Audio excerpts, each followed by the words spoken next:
നേരം വൈകുന്നേരത്തിൽ ഇനി മറ്റൊരു സെഗ്മെന്റിലേക്ക് പോവുകയാണ്. നമ്മളുടെ സായാഹ്നത്തിൽ നമുക്കെല്ലാം ഇഷ്ടമുള്ളതാണ് ഒരു യാത്ര.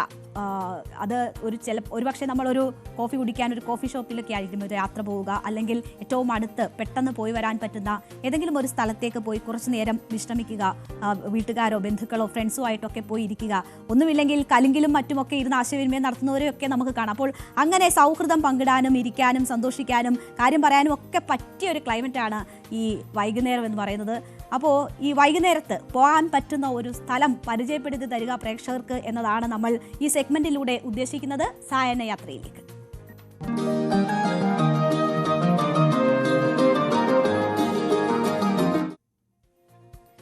നമ്മുടെ ആദ്യ യാത്ര കോട്ടയം ജില്ലയിൽ നിന്ന് ആരംഭിക്കുകയാണ്. ഞങ്ങളുടെ പ്രതിനിധി ശ്രീജിത്താണ് ഈ യാത്ര നടത്തുന്നത്. എന്തായാലും കോട്ടയം ജില്ലയിലെ ഏറ്റവും പൊക്കമുള്ള വെള്ളച്ചാട്ടം അവിടേക്കാണ് നമ്മൾ പോകുന്നത്. അത് പെട്ടെന്ന് പോയി വരാൻ പറ്റുമെന്ന് വെച്ചാൽ ശ്രീജിത്തിന് പെട്ടെന്ന് പോയി വരാൻ പറ്റും, കോട്ടയം ജില്ലയിലുള്ളവർക്ക് പെട്ടെന്ന് പോയി വരാൻ പറ്റും, മറ്റുള്ളവർക്ക് കോട്ടയത്ത് എത്തുമ്പോൾ വൈകിട്ട് പോകാൻ പറ്റും. എന്തായാലും അരുവിക്കച്ചാലിലെ വെള്ളച്ചാട്ടത്തിലേക്കാണ് ആ സുന്ദരമായ കാഴ്ചകൾ കണ്ടതിന് ശേഷം നമുക്ക് തിരിച്ചെത്താം.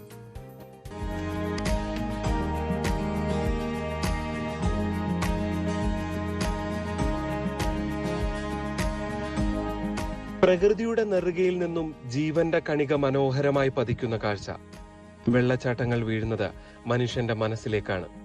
അങ്ങനെ മനം കവരുന്ന ഒന്നാണ് കോട്ടയം ജില്ലയിലെ ഏറ്റവും വലിയ വെള്ളച്ചാട്ടമായ അരുവിക്കച്ചാൽ.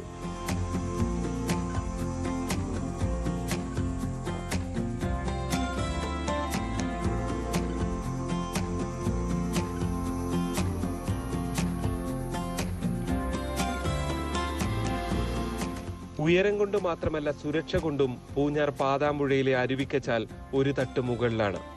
കുളിക്കാനും കൂട്ടുകാർക്കൊപ്പം ഉല്ലസിക്കാനും ഇതിലും നല്ലൊരിടമില്ലെന്ന് തോന്നും.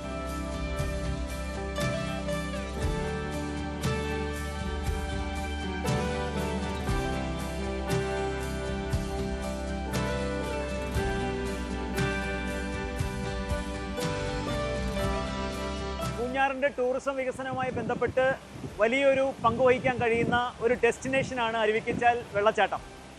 ടൂറിസം ഡിപ്പാർട്ട്മെൻറ്റിൻ്റെ അൺസീൻ കോട്ടയം എന്ന ടൂറിസം ബ്രോഷറിൽ അരുവിക്കച്ചാൽ ടൂറിസത്തെ 2 പതിറ്റാണ്ട് മുമ്പ് തന്നെ വിശദീകരിച്ചിരിക്കുന്നത് ഹയസ്റ്റ് വാട്ടർഫോൾ ഇൻ കോട്ടയം എന്നാണ്. നമ്മളതിനെ സേഫസ്റ്റ് വാട്ടർഫോൾ എന്നുകൂടി വ്യാഖ്യാനിക്കുന്നുണ്ട്. ഇതുവരെ ഒരു അപകടം ഉണ്ടാവാത്ത മനോഹരമായൊരു വെള്ളച്ചാട്ടമാണിത്. വെള്ളച്ചാട്ടം നല്ല അടിപൊളിയായിട്ടുണ്ട്. അതുകൊണ്ടാണ് നമ്മൾ ഇങ്ങോട്ടേക്ക് വന്നത് തന്നെ. എന്താ പറയുക, വരാനും എൻജോയ് ചെയ്യാൻ പറ്റിയ സ്ഥലം തന്നെയാണ്. പിന്നെ വരിക എന്നുള്ളതാണ്, കണ്ടുപിടിച്ച് വരിക എന്നുള്ളതാണ്, അറിഞ്ഞു വരിക എന്നുള്ളതാണ് ഇമ്പോർട്ടൻസ് എന്ന് പറയുന്നത്. ഇവിടെ ഇപ്പം നിലവിൽ അടുത്തുള്ള ആൾക്കാർക്ക് മാത്രമേ അറിയത്തുള്ളൂ.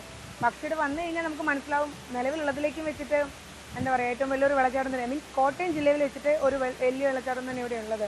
ഞങ്ങൾ വന്ന് കുറച്ച് മുമ്പാണെങ്കിൽ കുറച്ചുകൂടെ വെയിലും ഉണ്ടായിരുന്നു. ആ സമയത്ത് ഇതിനേക്കാൾ നല്ല മനോഹരമായിരുന്നു. ഒരു റെയിൻബോ എഫക്റ്റ് നമുക്ക് കാണാനും എല്ലാം പറ്റുമായിരുന്നു. ഇപ്പം മഴ വന്ന് കുറച്ചൊന്ന് മൂടി. പാതാമ്പുഴ ഇന്ന് വളർച്ചയുടെ പാതയിലാണ്. പുതിയ റോഡുകൾ വരുന്നു. സന്നദ്ധ സംഘടനയായ ഭൂമികയുടെ നേതൃത്വത്തിൽ മര്യാദകളുടെ ടൂറിസം എന്ന ക്യാമ്പയിനോടുകൂടി സഞ്ചാരികളെ സഹായിക്കുന്നതിന് വേണ്ടിയുള്ള പദ്ധതികളുമുണ്ട്.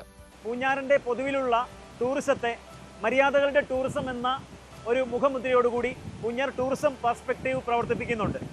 അതിന്റെ ഭാഗമായി ടൂറിസം ഡെസ്റ്റിനേഷനുകളിൽ ഭൂമികയുടെ നേറ്റീവ് വിൻഡോകൾ, നാട്ടുപച്ചകൾ പ്രവർത്തിപ്പിച്ച് അവിടുത്തെ വിൻഡോ മാനേജർമാർ വരുന്ന സഞ്ചാരികൾക്ക് ആവശ്യമായ മാർഗനിർദ്ദേശങ്ങൾ നൽകുന്ന ഒരു രീതിയാണ് അനുവർത്തിക്കുന്നത്. അതുകൊണ്ട് തന്നെയാണ് അരുവിക്കച്ചാൽ പോലെയുള്ള ഈ സ്ഥലത്ത് നൂറുകണക്കിന് ആളുകൾ വന്നു പോകുമ്പോൾ പോലും ഒരു മാലിന്യവും അവശേഷിക്കാത്തത്. മാലിന്യങ്ങൾ ഇടരുത് എന്നുള്ള ബോർഡുകളോ വേസ്റ്റ് ബിന്നുകളോ സ്ഥാപിക്കാത്ത അരുവിക്കച്ചാലിൽ ആളുകൾ മാലിന്യങ്ങൾ ഇട്ടു പോകുന്നില്ല എന്നുള്ളത് നമുക്ക് ഈ മര്യാദകളുടെ ടൂറിസത്തെ കൂടുതൽ വികസിപ്പിക്കാൻ കഴിയും എന്നതിൻ്റെ ഒരു സാധ്യതയാണ് നമുക്ക് മുന്നിൽ കൊണ്ടുവരുന്നത്. ഇൻസ്റ്റാഗ്രാം റീലുകളിലൂടെ വൈറലായ സ്ഥലം കൂടിയാണ് അരുവിക്കച്ചാൽ. മഴയില്ലെങ്കിലും പാറകളിൽ തട്ടി മഴവിൽ വിരിച്ചെത്തുന്ന വെള്ളത്തുള്ളികൾ സഞ്ചാരികളുടെ മനം നനയ്ക്കുന്നു.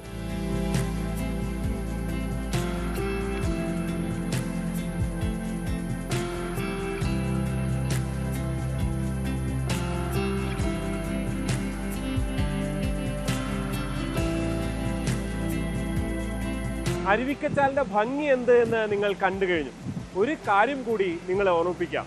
നല്ല മഴക്കാലത്താണ് ഈ വെള്ളച്ചാട്ടം ഇത്രയും ഭംഗിയിൽ കാണാൻ കഴിയുക. പാതാമ്പുഴയിൽ നിന്ന് ജി ശ്രീജിത്ത്, ന്യൂസ് 18.